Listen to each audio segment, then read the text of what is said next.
we have crossed over into our final state, Oregon. And when the travelers got here, I think they got a little bit of a, pep in their step, because they realized that we're almost there. But what they found out was still a long way to go and some tough travel ahead. And so now that we're in Oregon, we're gonna kind of follow the end of the Snake River portion of the trip, which we've been following for a long time.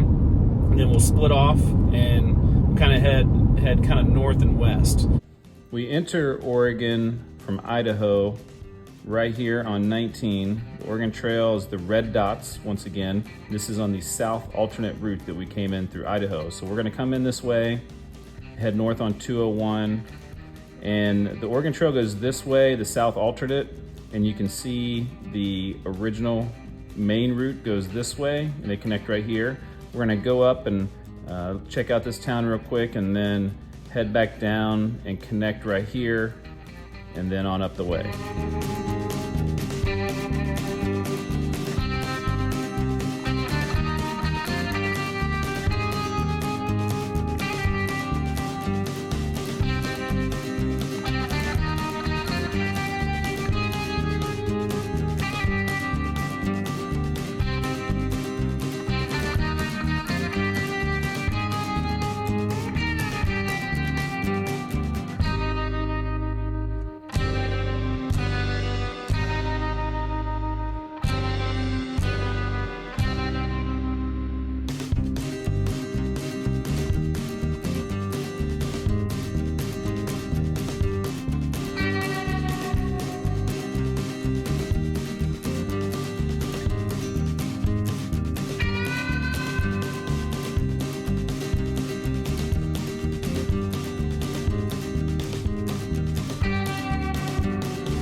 Once again, we're gonna do some backcountry road exploring along the original Oregon Trail.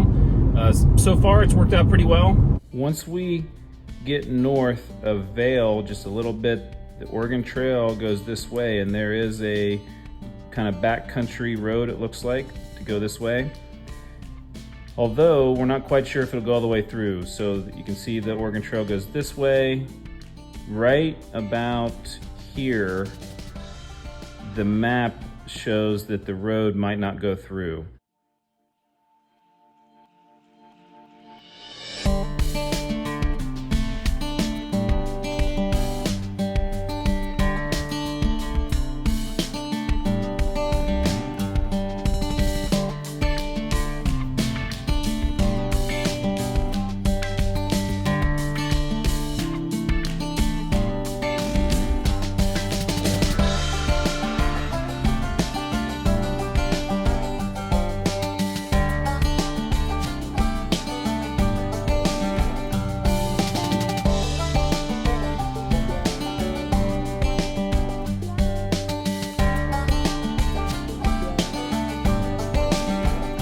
So when you come to a gate like this, you look for no trespassing signs, but it may be just a gate that's closed to keep the animals from going through it.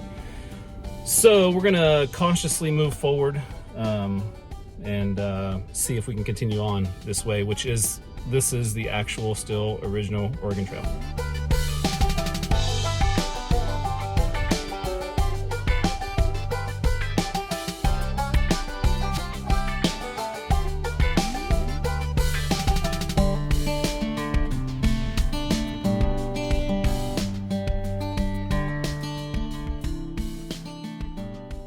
Well, I think I went about as far as I can go. That's the Oregon Trail, but no trespassing. I'm gonna follow the sign, although I'm not sure. I haven't seen anyone for a long time, so probably could keep going, but not gonna chance it. Found a nice spot here, the Love Reservoir. Nice place to stop and take a little break, but still got to backtrack a little bit, and still not quite sure how the road is getting out of here. So yeah, it's an adventure, and but feeling, you know, I don't know, I've gone as far as I can go legally on the Oregon Trail here in this path, and can say that this is exactly where they were going, and I can I'm literally in their footsteps.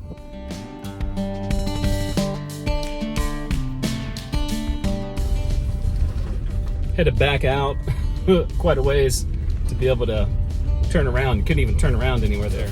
Anybody is actually trying to go the Oregon Trail, just know if you get there, you're gonna have the decision to make to trespass or not. So I decided not to.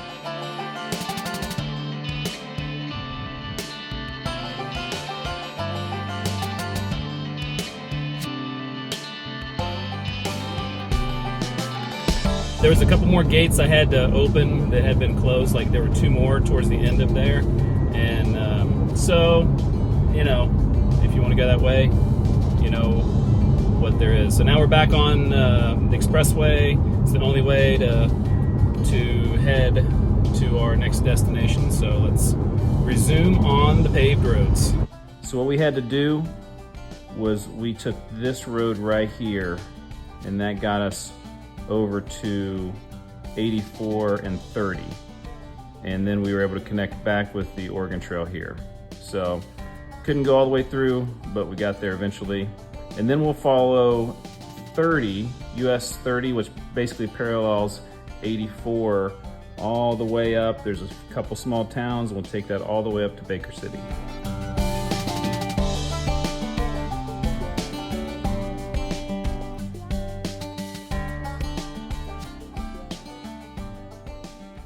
We've been following the Snake River for a long ways, and then we left the Snake River kind of through where that back road country that I was just in. And here, this is called Farewell Bend because they met up with the Snake River just briefly right here as they kind of went through that dusty, difficult, dry part. But they met up here, and they would camp here, and they kind of, you know, hopefully get some rest and get ready to go for another overland kind of journey until they got to the Columbia River, which was the next big body of water. So this was an important place where people would settle and hang out and just get some rest. So after that drive, I felt like I need a little bit of rest.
Arrived to Baker City, destination for the night, and staying in the appropriately named Oregon Trail Motel, and is one of the least expensive hotels along the way. So you never know what you're going to get when you do that. But let's there's a lot to see in Baker City, but let's get checked in first, and then we'll check out the city.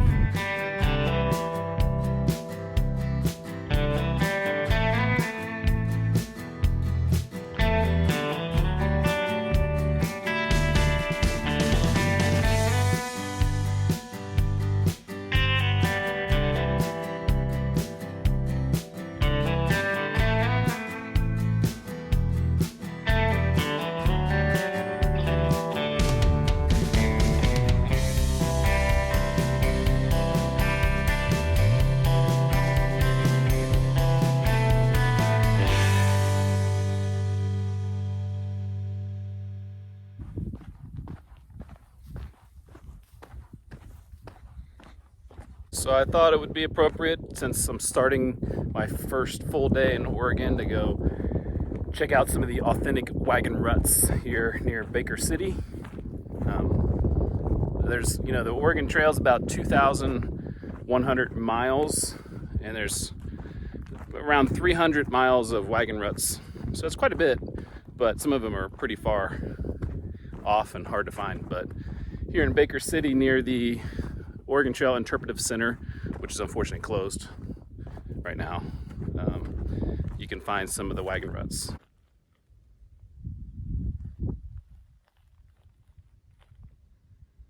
So it's hard to see probably on the camera, but there's definitely grooves in the area, and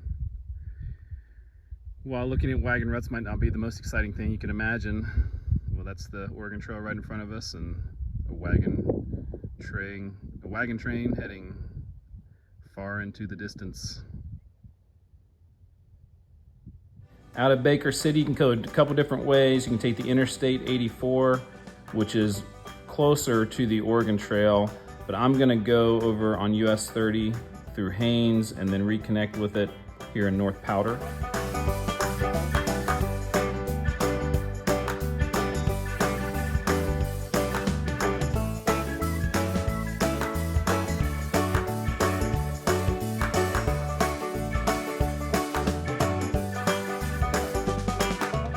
One of the things when driving in small towns that you want to get good at is the finger wave.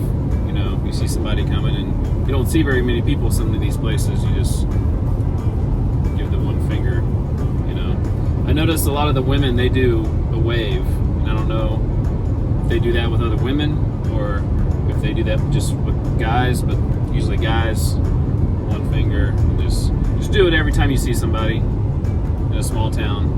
Most of the time you're gonna get it in return.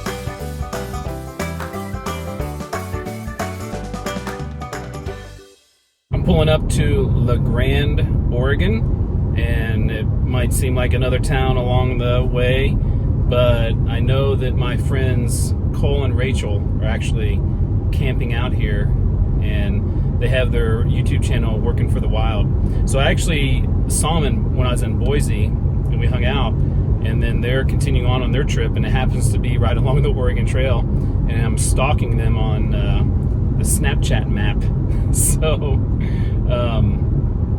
So we'll see if I can, if how accurate it is, and if they're there. We'll see if they're there when I pull up.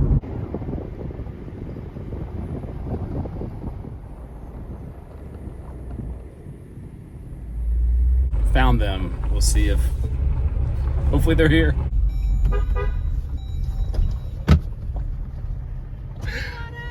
I found you guys. How did you find us? Did Cole tell you where we were? I stalked you on Snapchat. Oh, I was gonna ask if you, I posted a TikTok that's getting a lot of controversy. This is your office? This is my office. See your office. I have my laptop. That's about it. Cole's in the Look at this guy. What's going on? I heard the honk and I was like, that looks like a Jeep. What's up? Lady Bird. Hey. Lady. Hi. This is where I work. Got my little Nice. secondary monitor. Sweet. Got the bed over here. So are you working or the wild? Which one are you? I'm definitely the wild, as you can tell.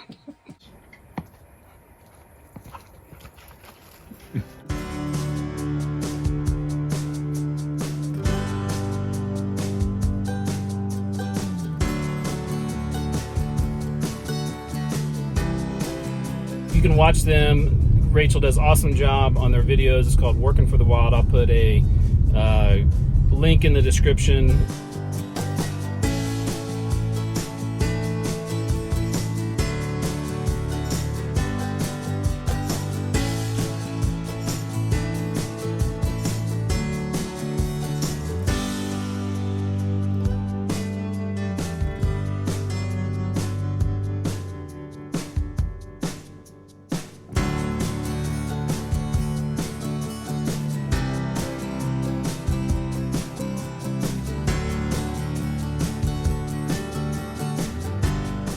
follow the interstate as the Oregon Trail goes just south of that, but there's no roads there.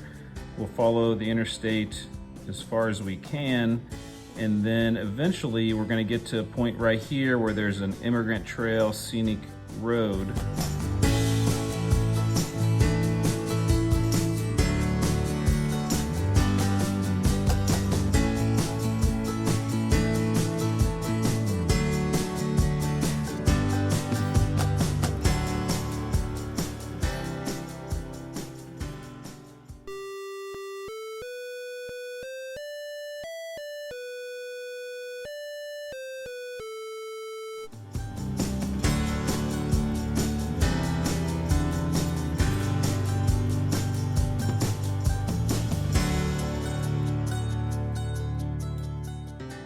I was going down what I thought was Immigrant Road, Scenic Drive, and I don't know. I think I've gotten far enough. I got to a clearing here and I took my drone up, and it just doesn't seem like, it must be a walking path more than a driving path. Yeah, I think I'm gonna have to turn around. Last couple of days I've gotten stuck going about as far as I can go, but there's a path. But I think I got quite a ways to go before there's an actual road, so I don't want to get stuck in the middle of nowhere too bad. And it was getting pretty rough, and I have no phone service. And I just found this.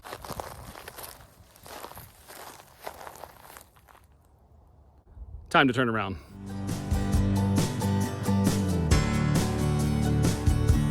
I've read the map wrong, so I think this is the road. This is the Immigrant Scenic Road. It's hard to know when you don't have a phone service and can't tell if roads are paved or not based on the way they're drawn on the map, but I think now I am going the correct way.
The map is filled up with a lot of options here.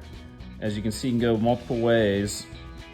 The touristy way to go, the quicker way to go is going to be to follow the expressway on this way on up to Columbia River. But the Oregon Trail kind of original route, you can see the dots, kind of goes this way. So we're going to stay on the backcountry roads up through Echo, and then there's the Oregon Trail Road right here. We're going to take that over to this spot, and then there's no roads that we can go on right here.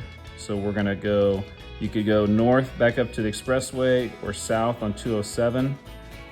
So we're gonna head south, and we're gonna work our way through some back roads. And these are all probably back roads and 2-lane roads to get to the Oregon Trail about right here. And then once again, working our way over to about Cecil.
Here in Cecil, the Oregon Trail goes this way.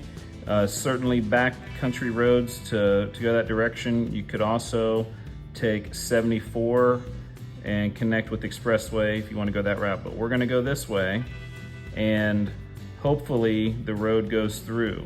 You could also get here and go to Arlington, and then, but we're going to go over to here.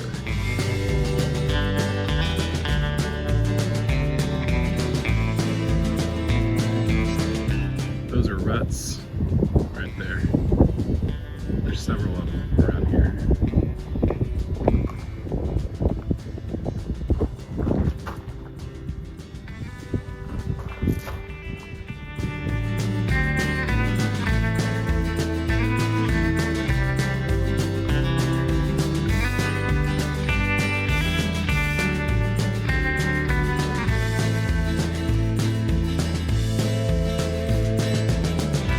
And once you get here, I've got this road highlighted because I'm not sure you can get all the way through right here. We'll have to go down here and see.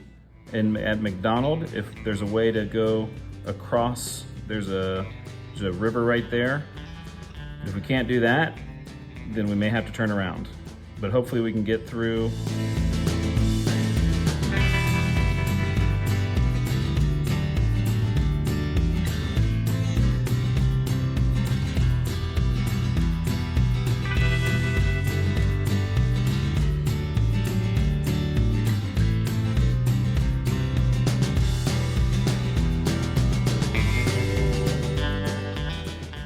This is the road I just came down to, McDonald's Ferry Crossing, which doesn't look like I can go anywhere. Maybe I can keep going down that road, but right here would be a crossing, and there's a historical site. I'm assuming it's on the other side of the river.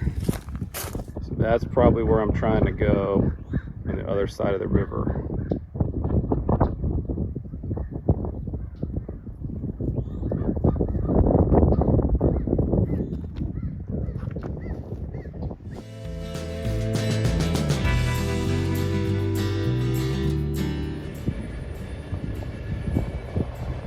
Go that way or this way.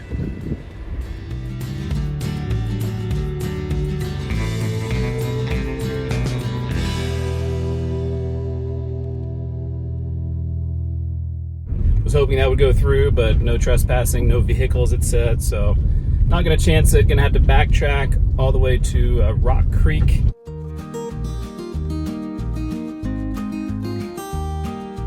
Like we talked about, we couldn't get through right here. So unfortunately we can't go right here. So we're gonna have to backtrack over to here and then take the Blaylock Canyon. And then once we get up to the Columbia River, we're gonna head back west along it. And so we wanna get to the Oregon Trail as quick as we can. The closest way we can do that is to turn at Rufus and head to here, and then head towards the Columbia River this way.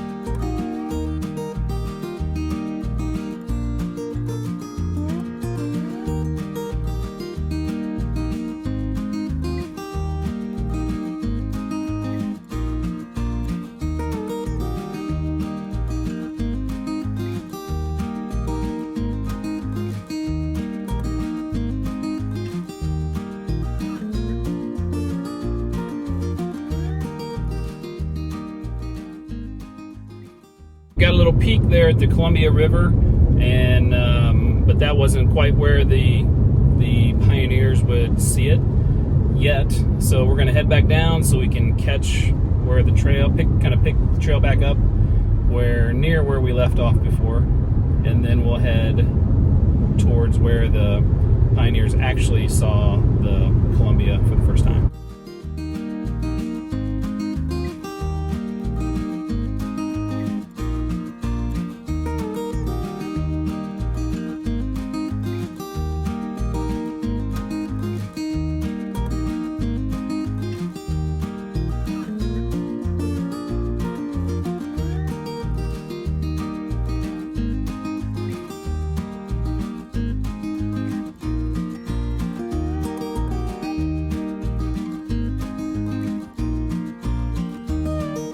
you can imagine what it would have been like to come over those through those canyons and to see the Columbia River. It's very impressive. It's much larger than the Snake River, so this would have been you know, probably an exciting time for those pioneers.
We have reached the Dalles, and this was the place where they would either decide to float the rest of the river, which is kind of crazy to think about, or they would go by land kind of south from here. So we're gonna go both of those ways, show you both routes, but we're gonna do it starting tomorrow.